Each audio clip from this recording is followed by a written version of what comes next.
Ada banyak pengaruh, ada banyak gangguan, ada banyak godaan, ada banyak tantangan. Tapi mari itu tidak menggoyahkan iman kita, tidak menggoyahkan pendirian kita di dalam pengiringan kita kepada Tuhan.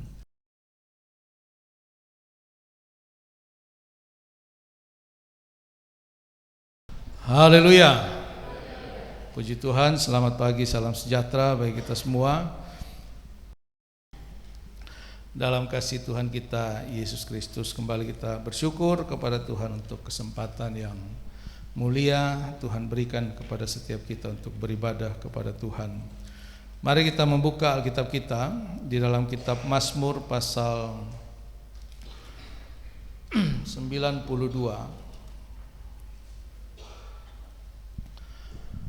Mazmur pasal 92 ayat 13 sampai ayat yang ke-16. Mazmur 92 ayat 13 sampai ayat yang ke-16. Demikian firman Tuhan. Orang benar akan bertunas seperti pohon korma, akan tumbuh subur seperti pohon aras di Libanon. Mereka yang ditanam di bait Tuhan akan bertunas di pelataran Allah kita. Pada masa tua pun mereka masih berbuah, menjadi gemuk dan segar, untuk memberitakan bahwa Tuhan itu benar, bahwa Ia gunung batuku dan tidak ada kecurangan padanya. Puji Tuhan. Perikop dari pasal 92 ini, pemazmur sedang berbicara tentang Tuhan adalah hakim yang adil. Tuhan yang kita sembah adalah Tuhan yang adil. Dan Daud dia punya pengalaman tentang itu. Dia mengalami keadilan Tuhan. Sekalipun di dalam perjalanan hidupnya dia seringkali mengalami ketidakadilan dari manusia. Tapi pengalaman hidupnya menunjukkan, membuktikan kepada dirinya bahwa dia mengalami keadilan Tuhan.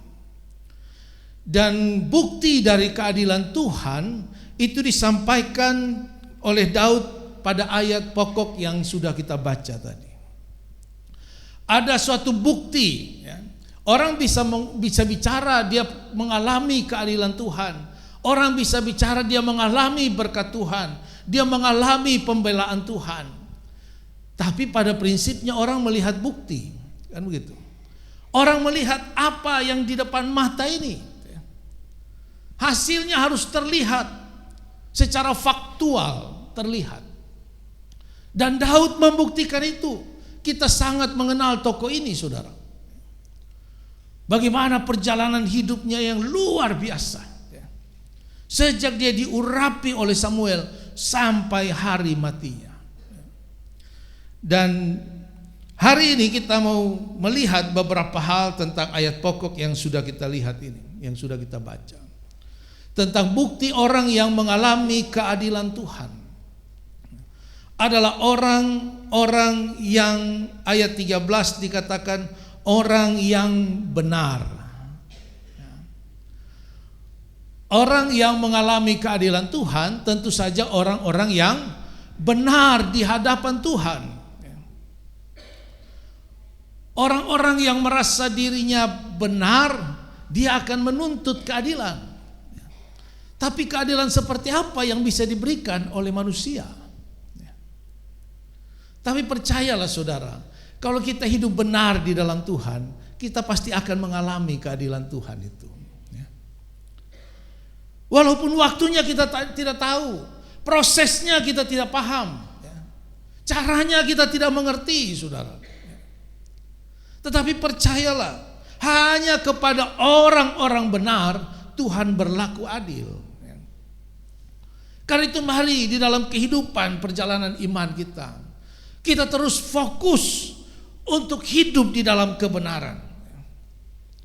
Bagaimana kehidupan orang yang benar itu? Akan bertunas seperti pohon korma, akan tumbuh subur seperti pohon aras di Libanon. Pohon korma adalah pohon yang bertahan hidup puluhan tahun, bahkan bisa 100 tahun lebih, saudara. Dan pohon kurma itu sejak dia berbuah sampai matinya dia akan terus berbuah. Dia tidak akan pernah berhenti berbuah apapun keadaan di sekelilingnya. Apapun situasi dan kondisi yang terjadi di sekelilingnya, pohon kurma itu tidak pernah berhenti berbuah, saudara. Pohon aras di Lebanon adalah sebuah pohon yang sangat kuat. Pohon yang besar, yang tumbuh tinggi. Dia terus bertumbuh selama masa hidupnya. Terus, ini juga pohon yang punya umur yang sangat panjang, saudara. Tuhan menganalogikan orang-orang percaya sebagai orang-orang yang seperti pohon korma, yang hidupnya itu terus berhasil, yang hidupnya terus semakin hari semakin kuat, semakin hari semakin kuat.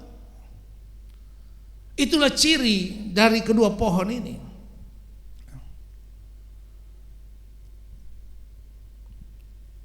Tetapi bagaimana analogi dari pohon ini kemudian diteguhkan, dijelaskan di dalam ayat yang ke-14, mereka yang ditanam di bait Allah. Pohon itu sebagus apapun bibitnya, kalau tidak ditanam ya tidak ada gunanya, ya kan? Dia mau bibit bagus bagaimanapun, dari manapun, tapi kalau pohon itu tidak ditanam tidak akan ada gunanya. Benih itu kalau selama dia tidak masuk ke dalam tanah tidak ada gunanya. Dia hanya tetap seperti itu saja, tidak akan bertumbuh. Tuhan tidak peduli kita ini benih seperti apa, saudara.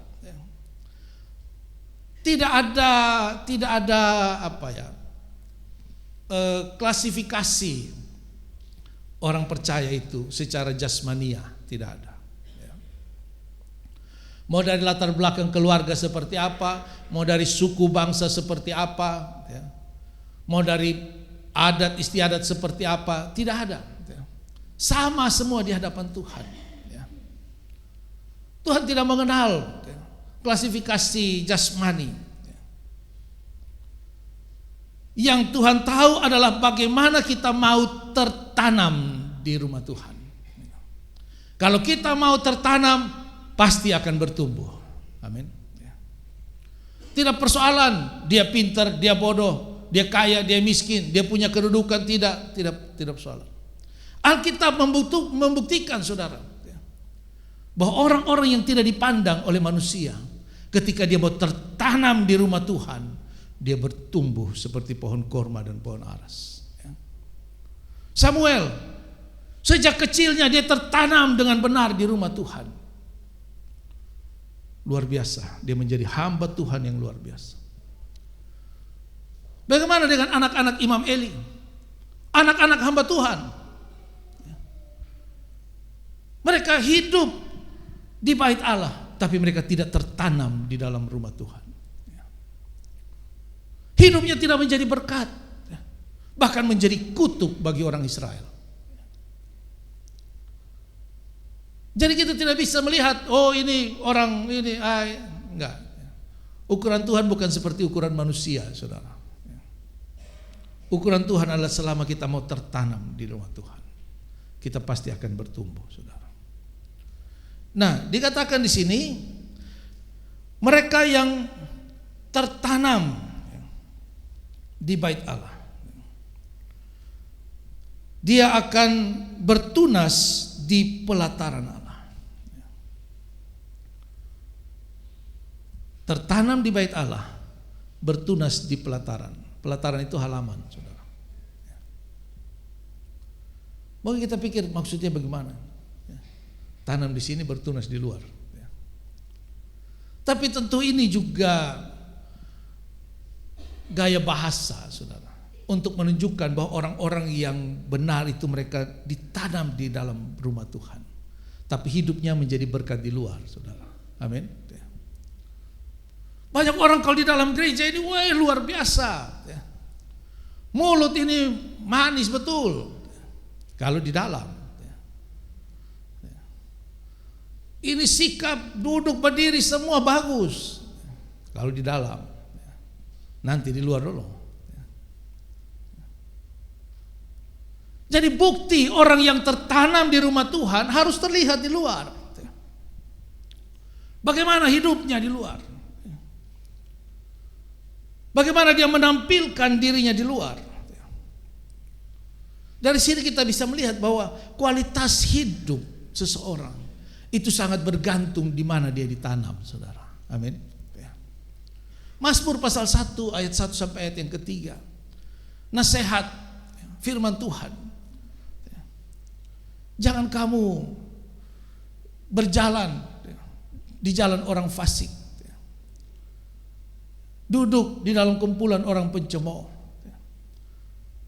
Tapi orang yang kesukaannya adalah firman Tuhan. Orang yang kesukaannya adalah firman Tuhan, merenungkan firman itu siang dan malam. Dia seperti pohon yang tertanam di tepi aliran air. Orang yang hidupnya dipenuhi dengan firman Tuhan. Di mana? Di bait Allah. Hidupnya seperti pohon yang tertanam di tepi aliran air. Jadi posisi kita ditanam itu penting, saudara. Di mana kita lebih sering berada. Makanya Daud katakan lebih baik 1000 hari di rumah Tuhan daripada 1 hari di luar.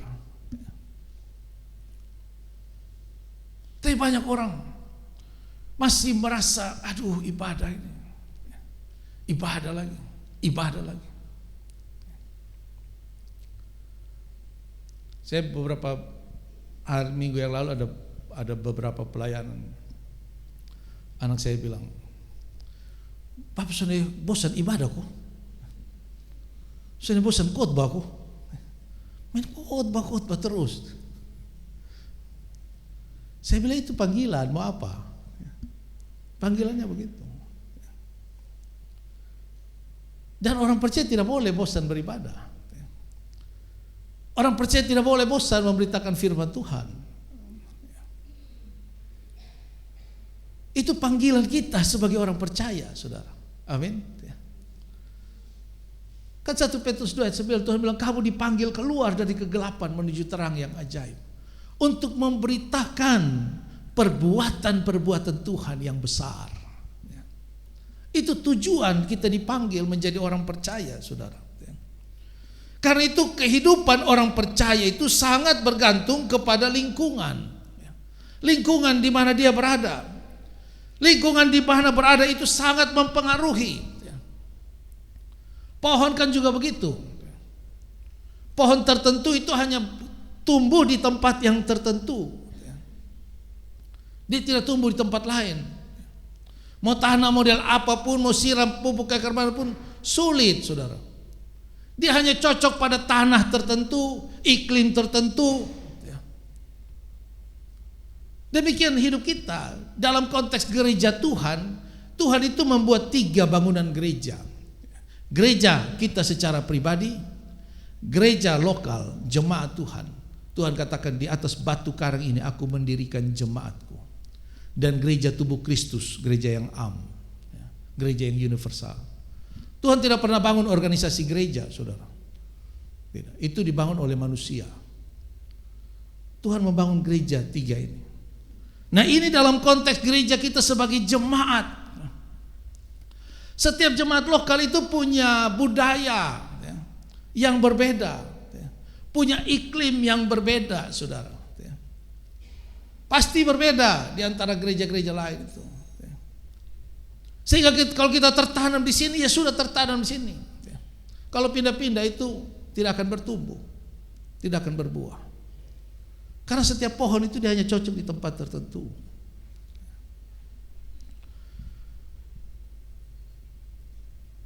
Kita butuh di dalam komunitas.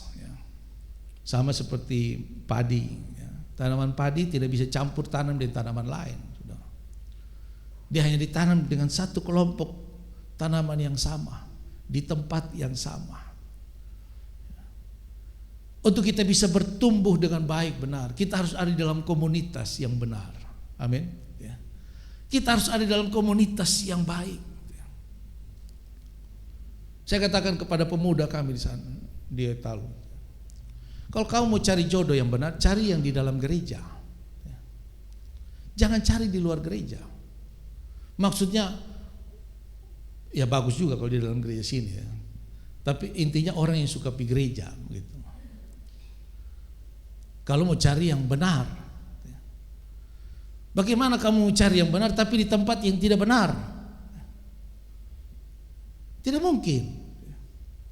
Kalau kita mau cari yang benar, pasti kita harus mau dapat yang benar, pasti kita cari di tempat yang benar. Temukan di tempat yang benar. Tidak mungkin kita bisa ketemu orang benar di tempat yang tidak benar, saudara. Karena itu kita membutuhkan komunitas di dalam gereja ini, untuk kita saling membangun, tertanam dengan baik. Dikatakan di ayat 13, orang bertunas seperti pohon korma. Saudara tahu pohon korma itu ditanam di padang gurun. Cara menanam pohon korma itu, mereka gali pasir itu 1-2 meter. 1-2 meter. Lalu taruh benih korma itu. Lalu ditindis dengan batu besar. Itu cara menanam, baru ditutup pasir. Kita logikanya bagaimana dia bisa bertumbuh? Sudah taruh di dalam sekali, ditutup dengan batu besar, lalu ditutup pasir. Tapi memang itulah caranya. Supaya apa? Supaya sebelum dia naik ke atas, dia turun jauh ke dalam dulu. Banyak orang itu mau langsung kelihatan. Banyak orang mau langsung terlihat. Sabar dulu. Ditanam dulu. Masuk ke dalam dulu. Tidak terlihat dulu. Jangan mau langsung, tidak, ada waktunya. Kenapa dia ditanam dalam? Karena satu waktu nanti dia akan menghadapi situasi yang sangat ekstrim di luar sana. Di atas ada itu. Dia harus memperkuat akar-akarnya. Karena dia tidak bisa naik ke atas, dia terpaksa turun ke dalam. Dia menjangkau semakin dalam. Akar-akarnya masuk ke dalam. Sampai dia cukup punya kekuatan untuk dia menerobos batu yang besar itu. Dan ketika dia sampai keluar, tidak ada yang bisa mengalahkan pohon korma itu. Kenapa banyak orang percaya itu gampang lemah? Karena maunya langsung, cepat. Banyak gereja-gereja seperti roket. Wow, tiba-tiba, jemaat tiba-tiba 500, tiba-tiba 1000. Tuhan tidak kenal yang tiba-tiba itu, saudara. Tidak ada proses tiba-tiba di dalam Tuhan. Tidak ada. Banyak gereja-gereja sakit kepala. Ini ada gereja baru banyak ini, potong penjemaat habis. Itu terlihat, itu orang tertanam atau tidak, kan begitu toh? Coba kalau pohon, kalau kita cabut rumput, kita subarat, saudara. Kita coba cabut pohon kalau sudah tanam betul itu mau cabut apa? Tapi banyak orang gampang. Kenapa? Karena tidak tertanam. Pohon korma ditanam dengan cara yang tidak masuk akal. Kadang-kadang Tuhan membentuk kita dengan cara yang tidak masuk akal. Di dalam tidak terlihat, apa yang terjadi di dalam tidak ada yang tahu. Tidak ada yang tahu. Saudara, proses Tuhan dalam kehidupan kita ini tidak ada seorang pun yang tahu, saudara. Tidak ada. Orang tidak tahu bagaimana kita bergumul, bagaimana kita berjuang, berdoa di kamar kita masing-masing. Tidak ada yang tahu. Bagaimana kesetiaan kita untuk datang beribadah kepada Tuhan. Tidak banyak orang tahu. Tapi orang akan tahu ketika kita ada di luar, saudara. Karena itu ibadah kita tidak usah pamer kalau ibadah. Ibadah aja. Nanti satu waktu ketika kita di luar, Orang akan lihat, oh ini orang yang ibadah betul nih yang begini. Ya. Seperti pohon. Orang yang tertanam bagaimana? Tinggal tetap. Ya. Tinggal tetap. Ciri dari pohon yang tertanam itu kan tinggal tetap. Tidak bisa pindah. Ya. Artinya dia harus punya kemampuan untuk beradaptasi dengan lingkungannya. Pohon tidak bisa minta pindah pas panas. Wih, tolong kes pindah. Bukan seperti yang bunga di pot itu. Malam kes masuk, siang kes keluar, kes masuk lagi, kes keluar. Pohon itu harus siap menghadapi apapun yang terjadi di luar. Mau angin, mau badai, mau hujan, mau panas, kering, apapun. Itulah orang yang tertanam, saudara. Amin. Ya. Mari sebagai jemaat Tuhan kita menjadi jemaat yang tertanam. Ya. Cirinya apa? Cirinya kita kuat. Ya. Mau badai kayak bagaimanapun tetap ya. Setia. Kadang cuma belum hujan juga. Ya. Awan gelap sedikit, weh ini berat. Gembala su tahu ini pasti hujan nih. Bagaimana? Hujan rintik saja. Saya kepala nanti. Pohon itu dia mau lari di mana? Mau petir datang juga dia diam di situ saja. Tidak bisa kemana-mana lagi. Untuk apa? Untuk kita semakin bertumbuh kuat di dalam Tuhan. Dia siap menghadapi segala hal. Siap, saudara. Dan semakin lama akan semakin kuat. Pohon yang tertanam itu semakin lama dia semakin kuat. Semakin lama semakin kuat. Kadang-kadang bingung juga orang-orang percaya ini. Sudah lama ikut Tuhan. Sudah puluhan tahun. Tapi saya sedikit lemah. Saya sedikit kecewa. Dia mau tidak ikut. Ibadah bikin apa? Pibar ketemu itu orang lain. Ini pibar ini cari Tuhan atau cari siapa? Pibar ada peliasan dia lain. Biasa. Orang hanya mau yang ringan-ringan saja, yang gampang-gampang saja. Tidak mau yang namanya komitmen. Padahal sudah belasan tahun, puluhan tahun ikut Tuhan, tapi tidak mau berkomitmen dengan Tuhan. Karena orang berpikir, daripada potong pusing, daripada potong saya kepala sakit hati tersinggung, lebih tak usah ikut yang aneh-aneh. Panitia apa tak usah, biar potong jadi jemaat biasa sah. Kan kuat tidaknya pohon itu kan setelah diuji. Kenapa pohon aras itu disebut pohon yang kuat? Karena diuji kekuatannya. Karena dipotong. Kalau kita tidak coba potong, bagaimana kita tahu dia kuat? Setelah coba potong, wih ternyata betul. Sakit, saudara. Tapi itu ujian untuk membuktikan kekuatan kita di dalam Tuhan. Dan tidak akan pernah sia-sia, saudara. Tidak akan pernah percuma.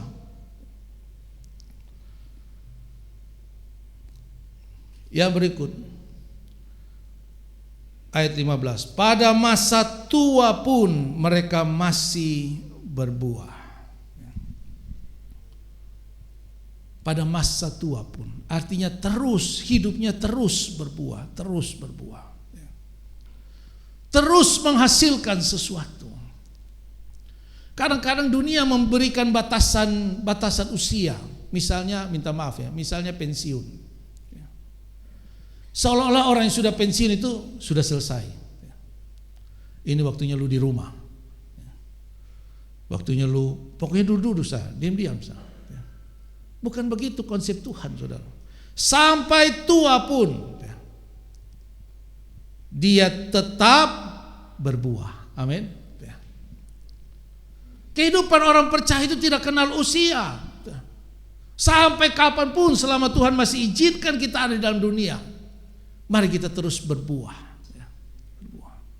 Berbuah itu artinya menghasilkan sesuatu yang berguna bagi orang lain. Kan tidak ada pohon yang berbuah untuk dirinya sendiri. Tidak ada.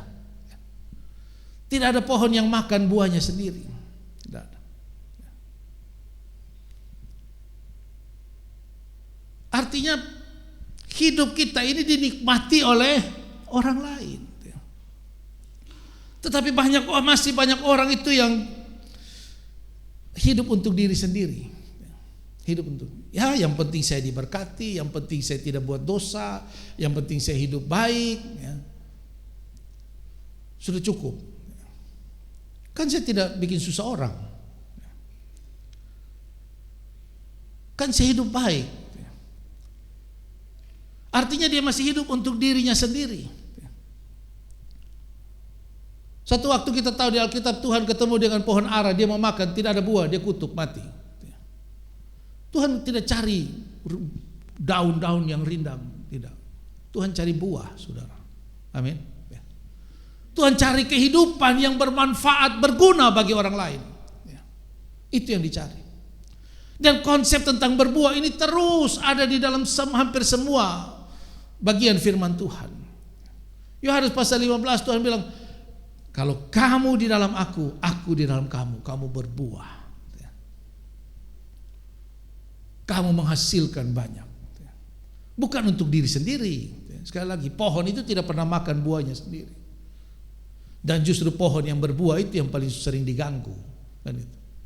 Kalau pohon tidak berbuah itu orang cuma, betul berteduh di bawah sini. Tapi coba kalau dia buah banyak, itu dia siap-siap. Orang naiklah, orang lemparlah, orang tusuk dengan kayu lah. Kadang-kadang indikator hidup kita banyak diganggu orang jangan-jangan karena kita sudah berbuah, saudara. Tidak apa-apa, tidak masalah. Yang penting terus ada di dalam perbuatan-perbuatan yang benar, saudara.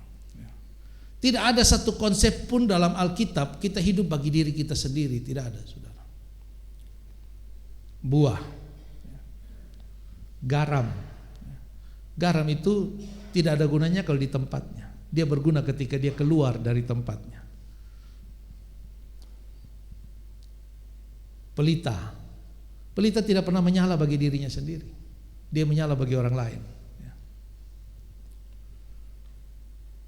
Selalu konsep di dalam firman Tuhan tidak pernah membangun konsep untuk hidup untuk diri sendiri, tidak. Selalu untuk orang lain. Yang berikut dikatakan, mereka masih berbuah menjadi gemuk dan segar.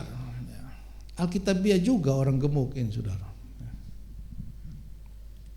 Tapi bukan gemuk yang seperti itu. Artinya gemuk di sini tidak kosong, punya kualitas, dapat diandalkan. Gemuk di sini artinya punya isi. Kita pernah mungkin buka kacang lalu kosong, ya kan? Kosong. Ada yang seperti itu, dari luar kelihatan besar, tapi di dalam tidak ada isi, tidak menghasilkan sesuatu. Yang dimaksud di gemuk sini artinya hidupnya dapat diandalkan, hidupnya terus menghasilkan, terus produktif, terus produktif. Apalagi kalau sudah badannya gemuk baru produktif, itu lebih mantap lagi. Itu lebih alkitabiah lagi. Jadi orang percaya tidak hanya pintar beromong, tapi ada sesuatu yang dilakukan. Dan yang terakhir, mereka segar. Segar artinya bersemangat, bersemangat, sehat, kuat. Kitab Amsal katakan, orang yang bersemangat itu mampu menanggung penderitaannya. Itu orang yang bersemangat. Orang kalau punya semangat, orang punya kekuatan, punya sukacita, itu ada kekuatan yang luar biasa, saudara. Badai hidup sebesar apapun, kalau kita punya semangat dalam Tuhan, kita dapat menghadapi segala hal. Dan ujungnya adalah untuk memberitakan bahwa Tuhan itu benar. Ketika orang melihat kehidupan kita yang tertanam dengan setia di rumah Tuhan, kita bertumbuh dan berbuah, orang lihat, Tuhan itu yang luar biasa. Bukan kita yang dipuji, saudara, bukan. Tuhan yang dimuliakan. Wah, ini anak Tuhan yang begini, kan begitu. Untuk memberitakan bahwa Tuhan itu benar. Banyak orang menunjukkan kebenaran diri sendiri, menampilkan kemampuan dirinya sendiri. Bukan itu yang Tuhan mau. Tapi orang yang hidup benar, hidup diberkati oleh Tuhan, dijaga, dilindungi oleh Tuhan, karena dia bertumbuh dengan baik. Dia tertanam dengan benar untuk memberitakan bahwa dia gunung batu kita, untuk memberitakan bahwa Tuhanlah yang berkuasa, Tuhanlah yang menjadi kekuatan setiap kita. Kita bisa seperti ini bukan karena kita, bukan karena kehebatan kita, tapi karena Tuhan telah menjadi gunung batu kita. Dan membuktikan bahwa Tuhan itu adil. Tidak ada kecurangan padanya. Bapak Ibu Saudara sekalian, mari kita tertanam di rumah Tuhan. Mari kita setia. Tertanam itu artinya terus ada, terus ada. Mari kita tetap setia di dalam berbagai kesempatan. Mari kita melihat ibadah sebagai kesempatan. Pelayanan sebagai kesempatan. Amin. Bukan beban, tetapi kesempatan. Semua itu adalah kesempatan yang diberikan kepada kita untuk kita semakin tertanam di rumah Tuhan. Dan pada ujungnya nanti kita akan membuktikan bahwa Tuhan itu betul-betul adil. Tuhan tahu, Tuhan melihat, Tuhan memperhatikan apa yang kita alami, apa yang kita doakan, apa yang menjadi pergumulan kehidupan kita. Tapi jangan lupa, kita tertanam dengan benar, kita berbuah terus, apapun yang terjadi, saudara. Buah yang kita hasilkan dihargai atau orang tidak masalah. Pohon itu tidak pernah protes. Orang petik habis itu buah baru tidak makan atau dianggap buang ke lempar. Pohon tidak protes, dia berbuah saja terus. Amin. Dan orang yang tertanam di rumah Tuhan akan terlihat di luar. Pasti akan terlihat.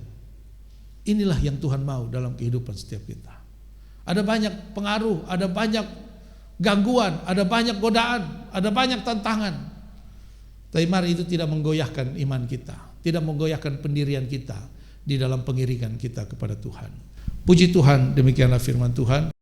Rindu selalu dekat denganmu, Tuhan Yesus sahabatku.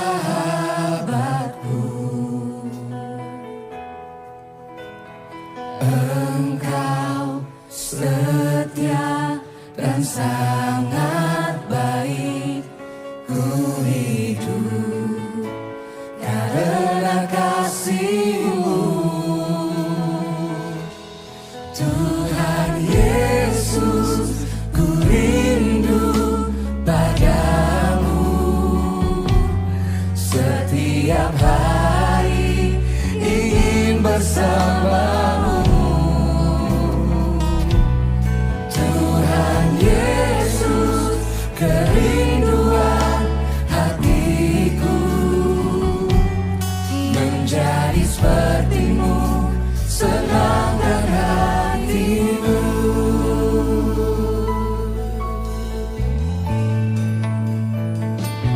Rindu selalu dekat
Semua wanita saja nyanyikan rindu.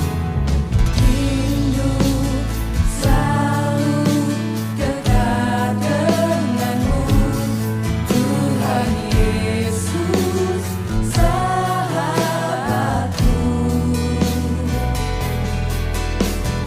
Engkau setia dan sangat baik, ku hidup karena kasih-Mu. Sama-sama nyanyikan Tuhan Yesus. Tuhan Yesus, ku rindu padamu. Setiap hari ingin bersamamu. Tuhan Yesus, kerinduan hatiku, menjadi seperti-Mu, senangkan hatiku. Tuhan Yesus, ku rindu padamu. Setiap hari ingin bersamamu. Tuhan Yesus, kerinduan hatiku, menjadi seperti-Mu, senangkan hatiku.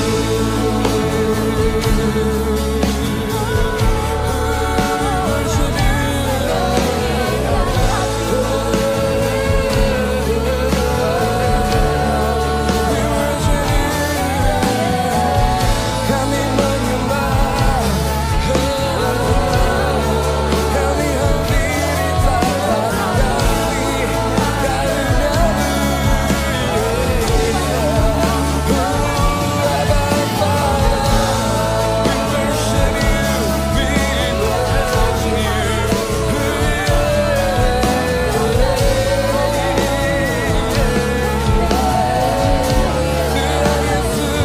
bawa kami tegak denganmu, menikmati kasih, menikmati hadirat-Mu.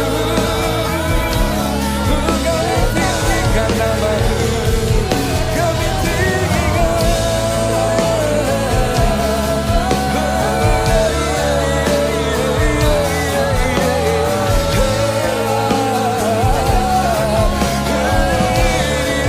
nama-Mu, kami mari menyembah, mari hampiri tahta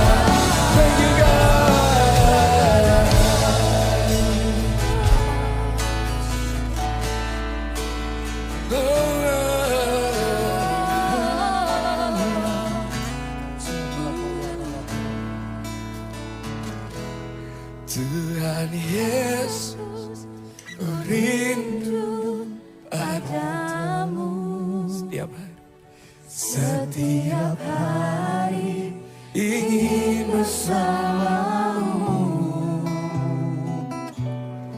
Tuhan Yesus, kerinduan hatiku, menjadi seperti-Mu, senangkan hatiku. sekali lagi, mari angkat tanganmu tinggi-tinggi, katakan Tuhan Yesus, ku rindu padamu. Setiap hari ingin bersamamu. Tuhan Yesus, kerinduan hatiku, menjadi seperti-Mu, Senangkan hatimu menjadi sepertimu, dan senangkan hatimu menjadi sepertimu. Senang